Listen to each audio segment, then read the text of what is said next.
Hello, good afternoon to you. It is Thursday, the 17th of September. It's Pensions Awareness Live. Let's see if the crew are still awake. Yeah, there we go. Got a bit of clapping there. They are properly still awake, even though we've all been working really hard this week. Now, really excited about Thursday because it's takeover day, not takeaway day. We did pizzas on Tuesday night. It's takeover day. And so we're delighted that Now Pensions have supported this amazing week, this awareness week for the whole of the UK, for the whole of the planet. We've got some people dialing in and tuning in from overseas, by the way. So we couldn't really have done this without the support of Now Pensions, and it's been amazing, their support. So Thursday is a day that's been put together. There's 5 sessions today. This is our third. I almost held up 4 fingers there, which is no example of how good I might be mathematically as an advisor back in the past. So this is our third session of the day, and we're going to talk about flexible working. And we've got 2 more coming up from now later on. But before I introduce you to Ellie, and before we have a conversation about flexible working, we have a little bit of fun on these sessions, and we want to keep it lively. I'm going to encourage you all to ask questions. Please do throughout, make comments and ask questions, because then you're taking part in this, and it is all about you. You're probably wondering what these golden glasses are over here. Well, let me just explain. We hand out geek glasses that look a bit like my own, but for the very best engagements and questions, we are going to be awarding a unique pair of golden geek glasses. Let's hear a golden geek glasses woo. Look at that, how good is that? Ellie, you are, of course, you're not allowed to win the golden geek glasses.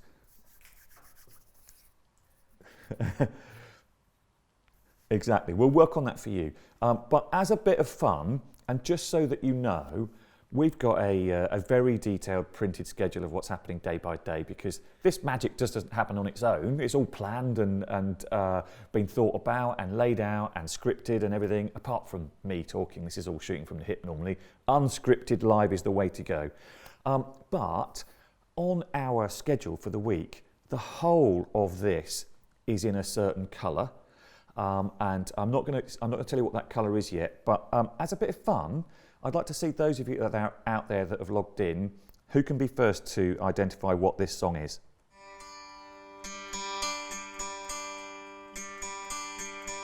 Johnny's rocking. Summer has come and passed, the innocent can We've got an answer already. Hooray, we've got an answer. Okay, who's answered? And? Green Day, and the song is? She looks sad. She didn't say. Okay, so the song is "Wake Me Up When September Ends." So this is very appropriate because we're in the middle of September. I don't actually want September to end. A, because we're having so much love and fun doing this, and B, because the weather is beautiful. But why did we play a Green Day song? Well, on our schedule for this week, because Now Pensions corporate colour is green, the entire day today, the takeover day, is coloured in green. And I looked at it last night, and I was talking to Rick, the cameraman, and I said, it's a green day tomorrow. We've got to play some Green Day. So that is how much fun we're having. Thank you for bearing with me on that, and well done whoever got that really quickly. You will also be looking at me on this in this stage area in our studio. You're probably seeing the little green pig, and we love the little green pig because the little green pig is handed out in kind of corporate events, but also to promote the brand and promote saving. Is a Now Pensions little green pig. I absolutely love this, and Johnny passed me his, and it's got some of Johnny's money in, which is now in my possession because his possession is 9/10 the law, so it's probably mine now. Are we all agreed? Yeah, okay, we've got a yes from that. Okay, so let's focus in on why you've all logged in today. It's Thursday, it's middle of the afternoon, we're halfway through our takeover day. Delighted to have with me from Now Pensions, Ellie Levy. Ellie, how are you doing? I'm good, thanks, James. I actually thought that was Snow Patrol, so I'm just going to get my coat. You stuck your hand out and I'm said, I glad know I what that didn't is. answer that. I was really confident as well. I'm doing good. I'm doing good. Thank you. I'm very, Thank you for very having pleased me. to see you again. So we had you on earlier for a round table, which I thought was excellent first thing this morning. Had lots and lots of people taking part and loads of engagement and questions. This is your second moment with the headphones on. This is me flying solo. Yeah, this is me on my own. It's just you, Ellie. It's no pressure, but it's just Be you. nice, everyone. Be nice. And me. And I'm loving the room that you're in. I'm loving the easel, and I'm loving the fact that you do a bit of art, bit of sketching in your sketching in your downtime. So, thank you for allowing us have to balance the pension somehow. Exactly. Thank you for allowing us to come into your house, really, and you. share some thinking. So, tell me a tiny bit about you, Ellie, because I did a little bit of research. I know you've been in the industry more than 10 years, and on your social media handle somewhere it says fighting for fair pensions for all. But tell me a tiny bit about you. Yeah, so for my sins, 10 years, I think, more than 10 years. So I'm working at Now Pensions, obviously, and I'm the Director of Marketing Communications. I'm also a working mum. So I've got a really cute, my mum said, don't say gorgeous baby, but I'm going to say it. I've got a gorgeous baby. He's 18 months old. He was actually on the Pension Awareness Week tour with me last year, so a nice little baby prop I had. And my working situation at the moment is that I'm super lucky. So I work full-time. I wanted to go back full-time after my maternity leave. And my dad actually said he would become our nanny. And what was happening was I was sort of in discussions with my husband at the time, and we were looking at our finances and looking at the options for childcare. And I think, as we've said many times today, it's just so expensive. So even to have one child in nursery, you're looking at potentially more than the average mortgage, let alone more than one child. If you were then looking down the route of a nanny, a full-time nanny, which was one of the options, it's just so expensive. So my parents were looking at these numbers and just said, look, we're going to help you out here. So he actually lives with us, which has pros and cons. He's going to watch this. So all pros, Dad. All pros, Dad. All pros, Dad.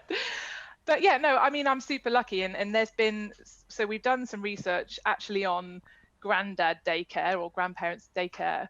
And it's 1 in 5 grandparents are actually caring for grandchildren at some point for free, which is absolutely amazing. And this is saving the British families £22 billion a year. So we're talking about huge numbers of savings from these generous, grandparents doing this kind of free childcare.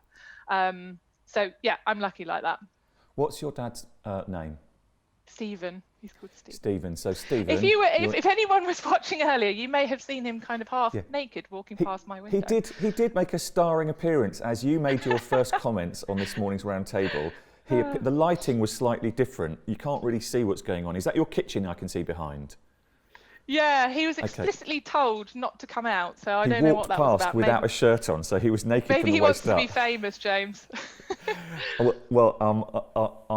I salute you, Stephen. I think you're a genuine legend, for offering to be almost live-in nanny. So that's an amazing story.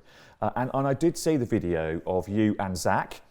Zach. And he was brilliant. How many takes did that were deployed during that filming? Do you know, I actually don't think it was that many, because I'm so sort of super pumped up that day. We were on the road for 3 days, and a bit like you, I'm passionate like you about the subject. So I think we did it in 1 or 2 maybe.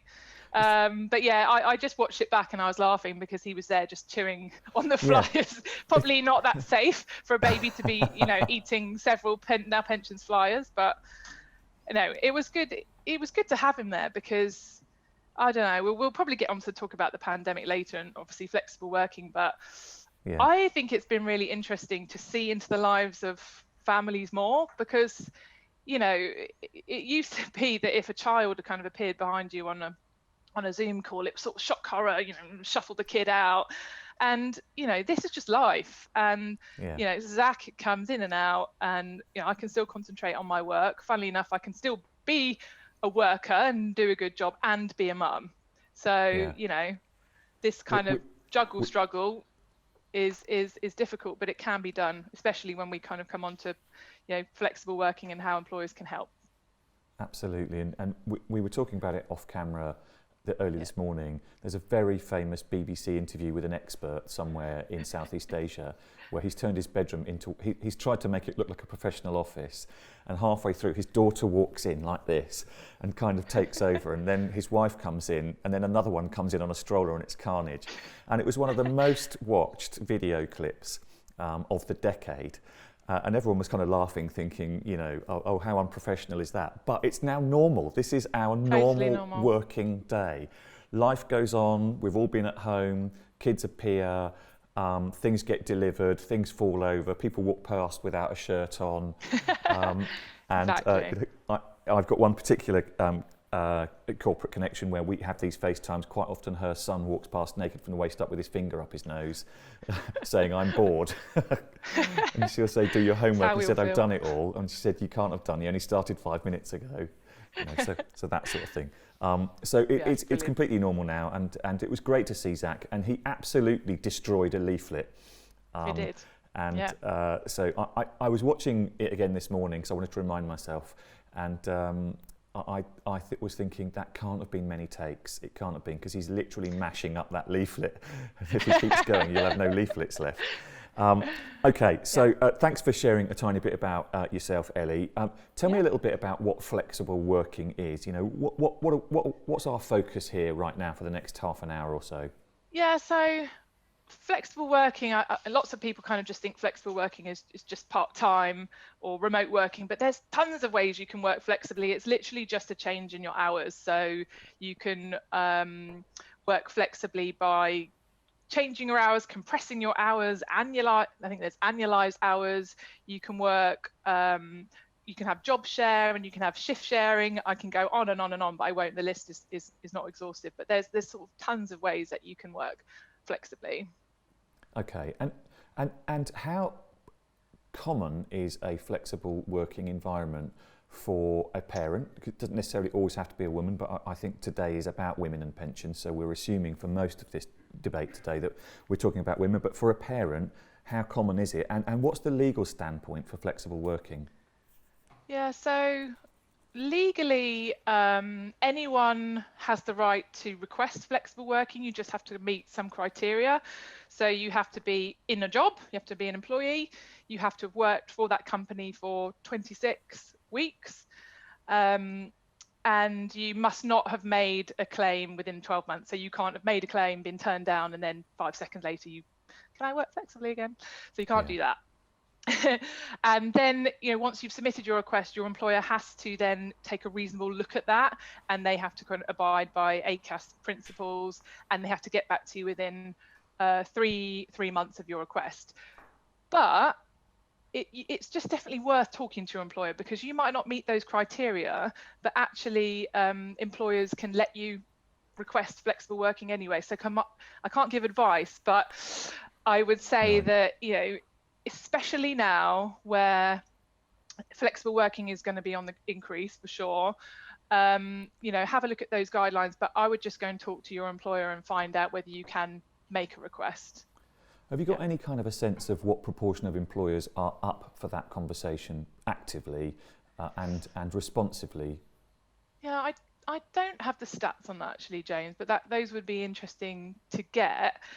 But what I do think, and I know I'm saying this several times about sort of post the pandemic, is just some of those old sort of outdated sort of feelings around productivity being done in a kind of office space in fixed hours. I just don't think they're going to fly anymore.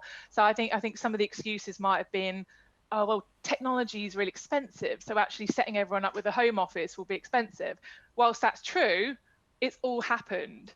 Now I'm not talking about, not everybody can work flexibly, we know that, but for those jobs that can, and for those companies that can, then they should. And I am, I'm positive. We're doing it in Now Pensions. We've got a working group called Smart Project Office or something like that. And that group is a group of employees looking at sort of reimagining the office.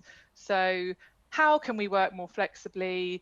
How can we kind of continue with remote working? Remote working has really helped lots of women and men, with being able to being more engaged with things like childcare. I've also got somebody in my team who looks after kind of elderly dependents, so it's both ends of the scale, and just helping them to be better workers. And I just think if you're an employer and you are kind of faced with that, getting women back into work, we want more people to come back to work. To me, it's almost a no-brainer to help people do that by kind of being more flexible. So I think, I said, I don't have the stats, but I would say that I definitely think it's going in the right direction. It definitely should go in the right direction. Well, I think post-COVID, the arena in which we can have that fight and win it is right now, right? Yeah, exactly. You've done it, haven't you? We're doing it. So I think before you might have put your flexible working request in, and potentially people would have had more kind of arguments against it, whereas now you're sort of saying, well, look, I am meeting my objectives, I am working flexibly, can I continue? And it's just a much more compelling argument, I think, now. Absolutely. As an employer, so when I'm not doing this sort of stuff for fun and going out and promoting pensions to the entire planet, which I love doing, this is a not-for-profit kind of voluntary piece of work for this week. When I'm not doing that and I've got my actual day job, I am an employer as well. And my own approach to people's flexible working is, you work when you're comfortable, you know what you need to get done, just get it done. And I'd love employers to all have that kind of sense of trust in their staff, to allow them to work how best works for them. And I can't tell you how long ago this was, because my memory is not so great, but I did deploy a bit of flexible working myself at one point, where I had to drive a long way to my work. I used to set off super early, start work at 7 and leave at 4 to miss the most horrific traffic.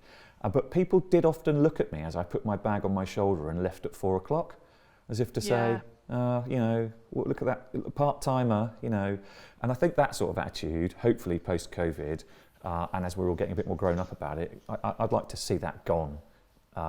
It just makes me cross. I'm just thinking about something that you say in a role a long time ago. Yeah, when people left early, the joke was you're working a half day. Yeah. But that's the kind of stigma that is causing the issues, isn't it? And it's that presenteeism. Yeah. You have to be at your desk, to be working. Well, that's just quite frankly rubbish. And I think that, as I said, now for many people who have been working remotely or at home flexibly, they've been doing their job. I mean, I think I'm working more hours. I need to work less hours now, but you don't even have a commute. So, and the other thing, again, from my personal experience, I know that my husband didn't really see our son before. He was gone before he woke up, and he was just about getting home when we were bathing him. And now he gets to have that experience, and how wonderful is that? He's still doing his job, he's meeting his objectives, and he's able to participate in family life. And for those people who are on this call who have kids, what's the point if you literally can't see them? It's really, really sad. And this way, it could be a win for everyone. I completely agree. You've just explained, it sort of made me a bit choked up then, because you've just explained the first 10 years of my kids' lives when I didn't see them for breakfast and sometimes saw them for bath time.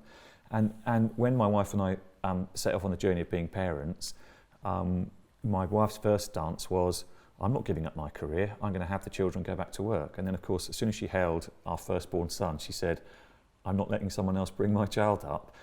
I want us to do it as a family. So we changed direction, but it meant that my wife basically put her career in a different place. And when she tried to enter the market again as an employee 10 years later, part-time, she had to take a position that was well below her ability in order to get any employer to take her on. It's really tough for women, isn't it? I mean, that is really hard, isn't it? It's even on mat leave, when you're on maternity leave, you actually are acquiring loads of amazing new skills that you then bring back to the workplace. So in effect, you're almost like a better worker than you were before. But sadly, there are still stigmas around maternity leave, and probably you don't want to go down this route. But there's a sort of feeling that, well, you haven't been in the workplace for a year, and I think that's difficult. I think that's still something, and probably a much broader conversation than what we're talking about now, but that's still something that we need to kind of tackle together, is how kind of people feel about career breaks and how women can kind of get back to where they were before and where they should be, I think, when they return from having kids. Totally agree. Sorry, that's a bit of a detour by me. That's me going off at a tangent slightly. So what does the lack of flexible access to flexible working hours, how does that affect female finances in later life, Ellie? What do you think? So I'm going to go back to sort of talk a bit about our research. So I think it kind of all stems back to this kind of gap between, or the pensions gap between what men are getting at retirement and what women are getting at retirement. So women, average pension wealth, 51,100. Men, lucky them, 156,500. So £100,000 difference. Every time I say this stat, I still find it shocking and I get annoyed. But when we look at the kind of cause of that gap, it's mainly due to women reducing their hours for childcare, and then later on in life for looking after elderly relatives. And because this burden of care so often falls with women, this is why 3/4 of part-time workers are women. And then if you look at, what it takes to be automatically enrolled, so actually even to be eligible for a pension at all, you have to earn £10,000 and you have to be 22. So getting that £10,000 in a single job, if you're a part-time worker, if you're a woman, and it's often low paid, it's just, for so many, it's just not possible. And we're looking at stats of 3 million women locked out of pension saving. And this is why, one of the things when we're looking at solutions, it's the key one for the biggest change is the government removing that £10,000 threshold. So that wouldn't bring in everyone, clearly, because you have to be 22, but it would bring in 1.9 million people to pension saving, and many, many, many of those would be women. So I think that's super important for helping women, get to where they should be in later life, because they are living 4 years or 3.5 years, I think it is, longer than men. So you're living longer with less money. That's not good.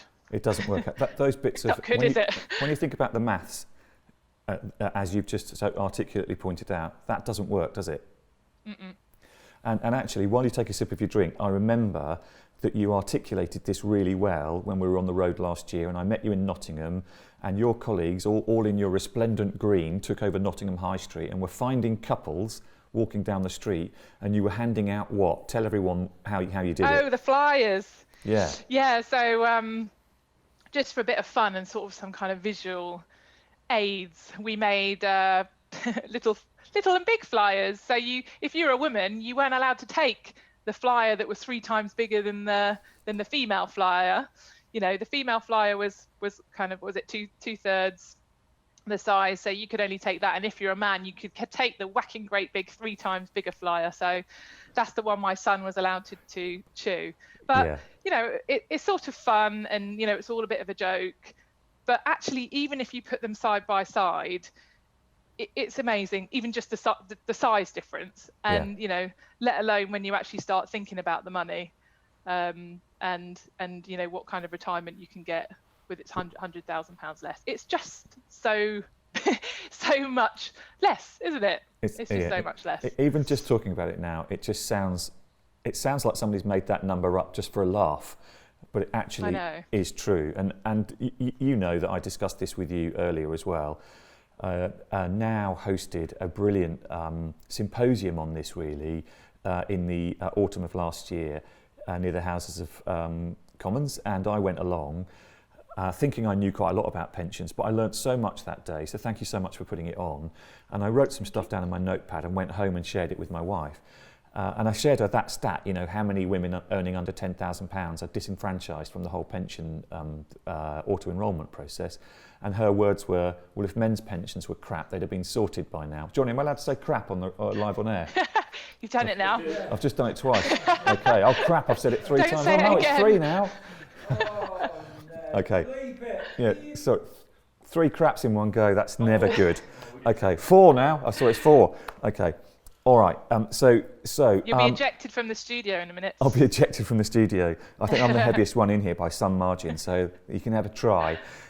So do you think the pandemic will have a positive effect on the flexible working agenda? I kind of think we might have touched on this already, but the answer's got to be yes, right? It's got to. I'm going to be so cross. I mean, it has to. 5% of businesses used to be working flexibly.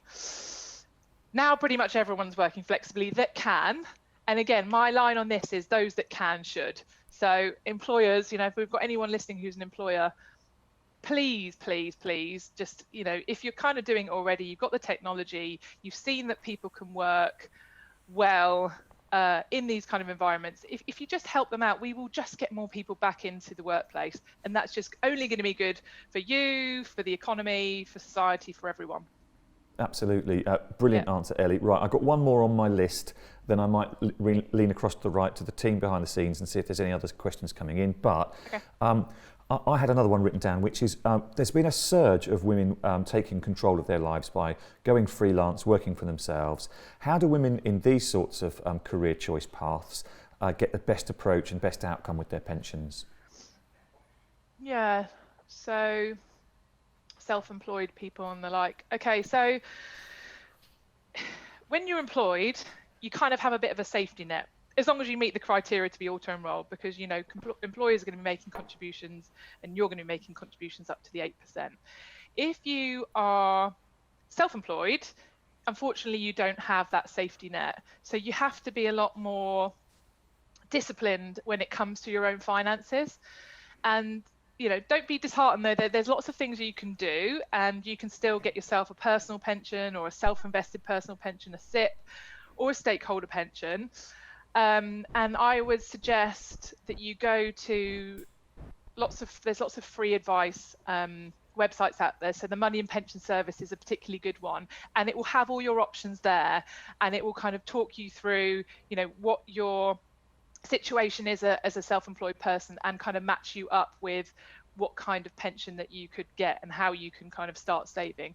But I would also say that because you're more likely to have irregular income patterns, it might be better for you to choose an option where you can kind of add contributions as and when, because you're not going to have the kind of regular stable income that a kind of employee would have with their employer.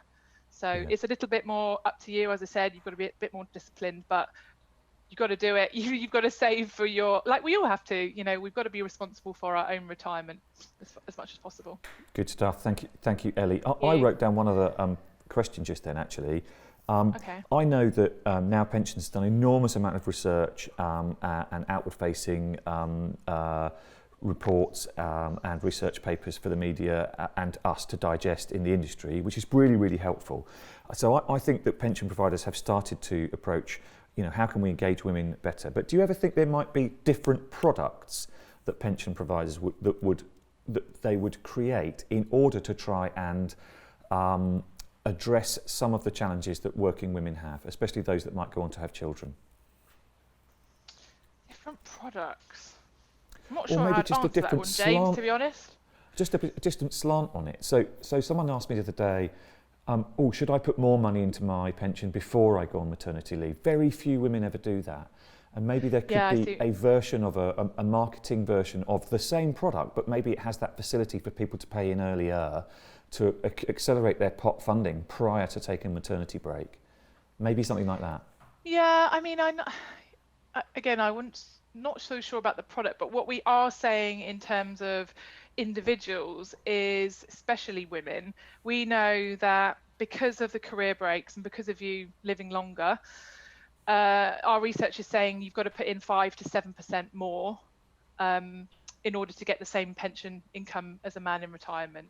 And I think as well for women thinking going on maternity leave, and I didn't do this for myself, but now I know, so I'm telling you, talk to your employer before you go on maternity leave about how your break might affect your pension, because your employer contributions will remain the same, but as your salary reduces, your contribution will reduce. So your overall kind of pension contributions together will reduce. And if you then take, more than statutory leave, if you then take a career break, this is what we've been talking about for the past sort of half an hour, that really is going to affect your finances. So I think for individuals, it's about being engaged as far as possible, finding out what your options are, just kind of educate yourself around the topic and be responsible for your pension savings. For employers, we've talked about it, flexible working people, come on, let's make it happen, get women back into the workplace. And then government, if you've got any ministers out there listening to me, removing the £10,000 threshold would be lovely, and let's get these 3 million women back into the workplace. So that tripartite solution is I think, the future and what's really going to make the biggest impact. That's fantastic, Ellie. That's a great soundbite, really, to draw. I thought we might be chatting for sort of 25, 30 minutes. So we've done 30 minutes of us, me interviewing you, me asking questions, you giving some brilliant answers, and me also being a bit nosy about your dad. So well played, Stephen, again. He's got 3 mentions now. He'll love that. He's got 3 mentions. Have we got any questions? So, are you going to pass them to me, or do you want to shout them out from over there? I'm going to shout them out. I've got my mic on, so I can tell you. I'm Johnny, by the way. Johnny's going to shout these questions out. So we've got some questions coming in, and because there's quite a lot of technology going on, rather than throw another Mac at me on this stage, Johnny's going to fire them from the side. So Johnny, go for it. Okay, first one is from me. Say if I wanted to go to speak to my employer about flexible working, is it something I could be it would be something I'd be quite nervous about, because would they get the wrong impression that I don't know, I'd be nervous about speaking to my employer about flexible working. Should I be nervous as a woman speaking about this to my employer? Does that make sense? Yeah, it does make sense. Should you be nervous about it? I mean, as I sort of said, by law, if you kind of meet those criteria, which is just being there 6 months and being an employee, so they're not kind of particularly hard criteria, you've got a right to ask about flexible working. And I think, when you're going to ask for that request, be mindful of what you're asking for. So whether you're talking about compressed hours, or I actually have agreed with now pensions that I sort of start, or I can start at 9:15 and leave at 4:45, so I could do the nursery run. So Zach's started a bit nursery now, so Dad's kind of off and nursery's on. So I think, just be kind of respectful of what you're asking. Make sure that what you're asking is something that that they're more likely to consider. But then I just think you should go for it. This is, as long as it's going to help you do your job, which is only good for the company, I think, you should be less worried and just go and talk to them. Yeah, thank you, Ellie. Johnny, Yep. Anything else? Yep, we've got more. Can a partner pay into a woman's pension while she is on maternity leave to top it up? Okay, so I think I know the answer to that. Did you hear that, Ellie? I heard it, but definitely you take that one, James. Okay, so I get asked this quite a lot. I run presentations in the workplace all the time, and quite often people who I meet, and sometimes it's more commonly a male, will have built up a pension in their own name and may have a partner who's either caring for a child or even caring for a parent but not working and not earning. And I always ask them, well, are you paying into a pension for your non-earning partner? And the answer is normally, oh no, I can't do that, I haven't got any income. And I say, well, you can actually pay £3,600 a year into a pension. And if we're talking about people on maternity breaks having a hiatus in their pension planning and what damage that does, then paying up to £300 a month with tax relief, so the government still pays 60 quid of that 300, the individual only pays 240. So 240 quid a month gets you 300, gets you 3,600 a year for 3 or 4 years during the break. That's going to help your pension carry on its growth curve. Is that how you would have responded, Ellie? Exactly that. No, I'm just listening to you thinking, no, that sounds like a perfect answer. I wish I'd said it now. Oh, don't worry. I think sometimes it's probably easier if I give these what answers. What he said. Yeah, sometimes it's easier if I give these answers rather than yourself or Sam getting drawn into actually sounding like you're giving advice. I completely get that. Yeah, exactly. James, we have got another one. So that was Amanda who gave that question. Thank you for that question, Amanda. That's brilliant. We've got this is actually the first part of that question. Also, is there a pension there is like a joint pension that two people can just pay into one? Is there something like that? So that's a really good question. So somebody's asked, can there be a joint pension? And again, Ellie, you might remember we were having this discussion off camera before the round table this morning about the merits of there being a joint pension like a joint bank account. And so the advantage I see in that is that if my wife and I had a joint pension account with all my money and all hers in it, we could both draw 12.5 grand each a year from it when we retire, because that first 12.5 grand is tax free. But actually, because my wife took quite a long period out from the workplace, my pension's bigger, so you know, she might not be able to draw 12.5, and I could be able to draw more than 12.5. So Johnny's asking, Ellie, whether or not there'd ever be, in your opinion, anything akin to sort of a joint account on pensions. Yeah, I don't know. I do know that, again, something we were discussing this morning is what the benefit of a joint pension would be for if later in life, if it's not very nice, is it? But, you know, in kind of divorce cases, Yeah. Because we've had lots of sad stories really where women and men have been happily married many years. The women's sort of said, look, I'll do the childcare, and the man said, okay, well, I'll work and I'll pay into this pension. And then, you know, sadly it hasn't worked out, and the kind of man's gone off into the sunset with the pension and the woman's been left with nothing. Or it's been the case that because you're sort of fighting over assets potentially when you have your divorce, the women's taken the house because the house is something that they need to clearly have a roof over their head for the kids, and they've foregone the pension in the kind of trade-off. And obviously, clearly, you know, a pension is so important. Yes, property is really good, and if you can have both, brilliant, but we're talking about, you know, income in retirement, income when you stop working. So there would be, I can see how there would be benefits to it. And I think it was at your conference last October that I learned that in around 70% of cases, pensions aren't considered in divorces, which I was utterly flabbergasted about. Did I learn that there, or am I imagining it? No, that's true. It's again, I honestly, I do this stuff, but every time I read the stats, I think it's absolutely shocking. So yeah, they're just not considered. And again, I think it's because in a lot of cases, it's all about kind of the money now.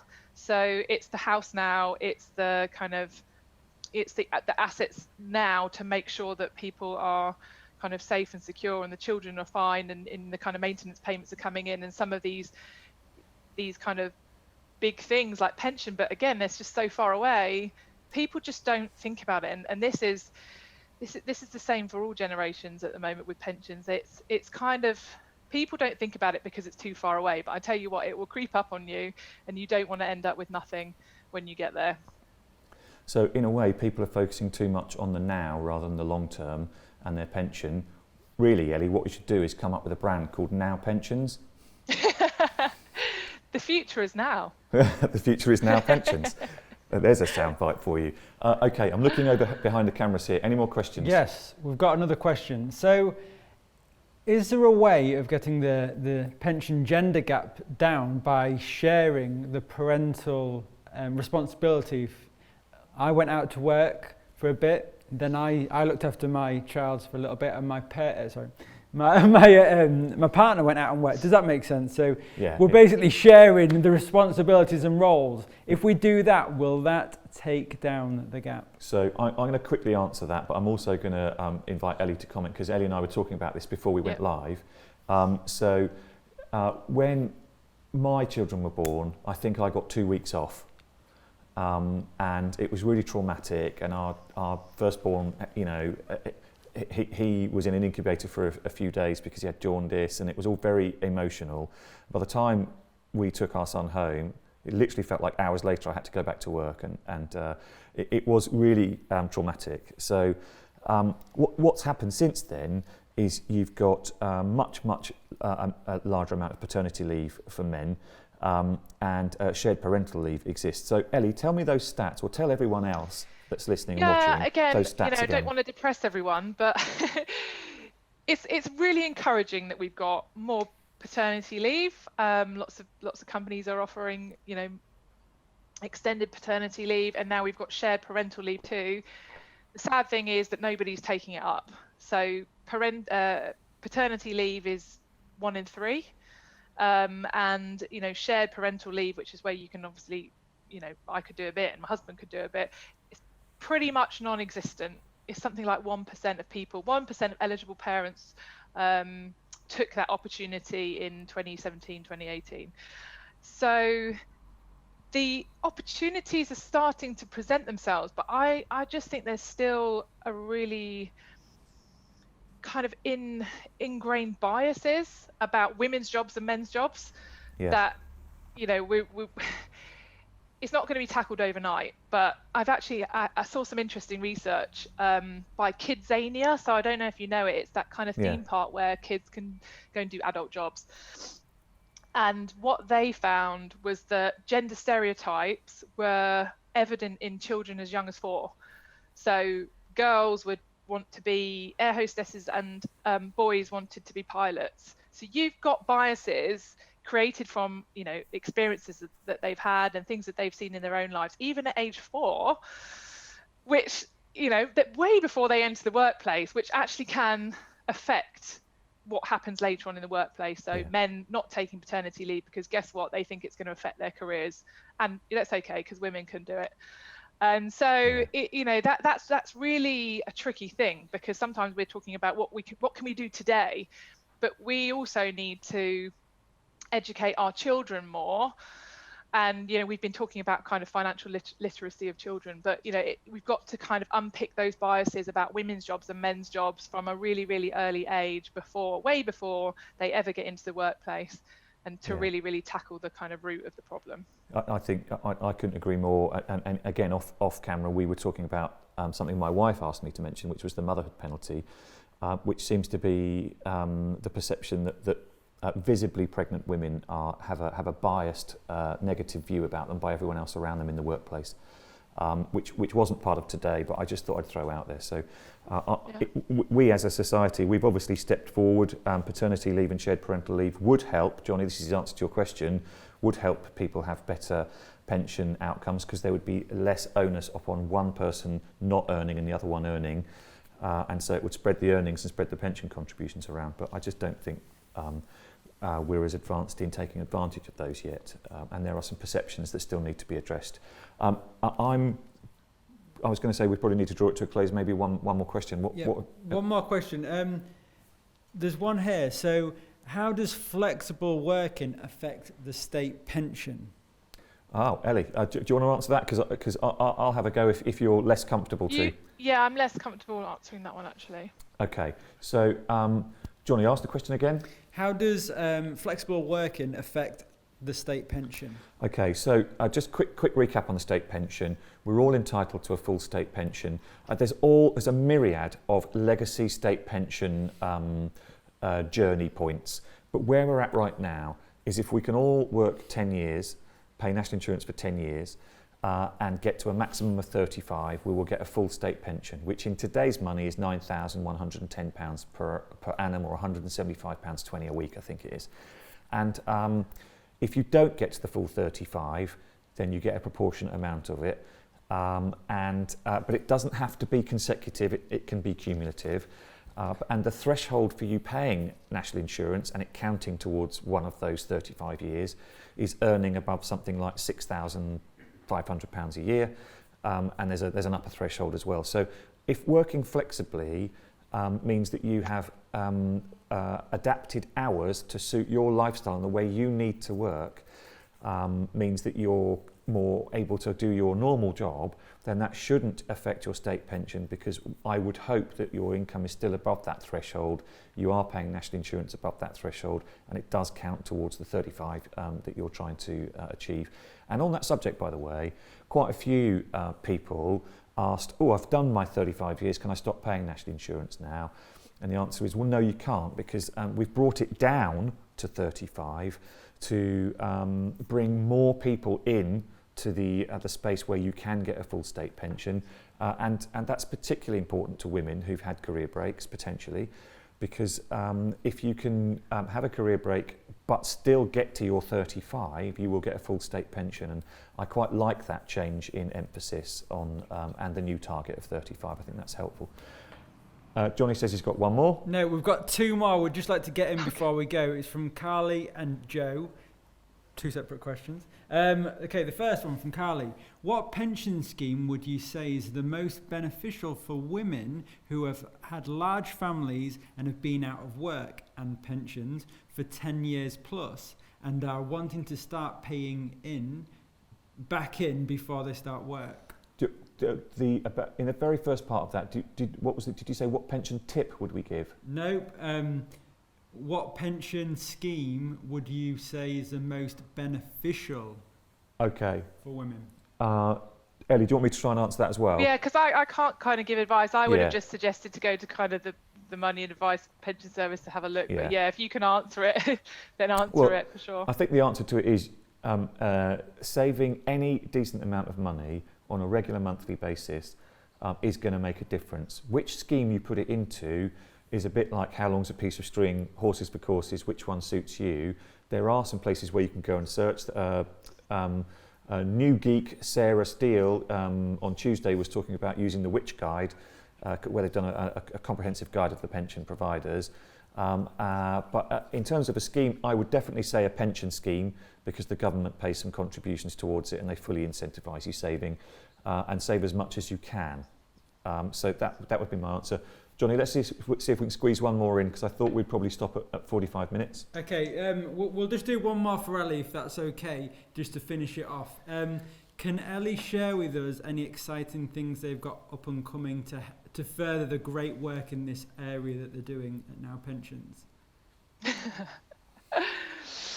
So we have, I guess, a couple of interesting things coming up.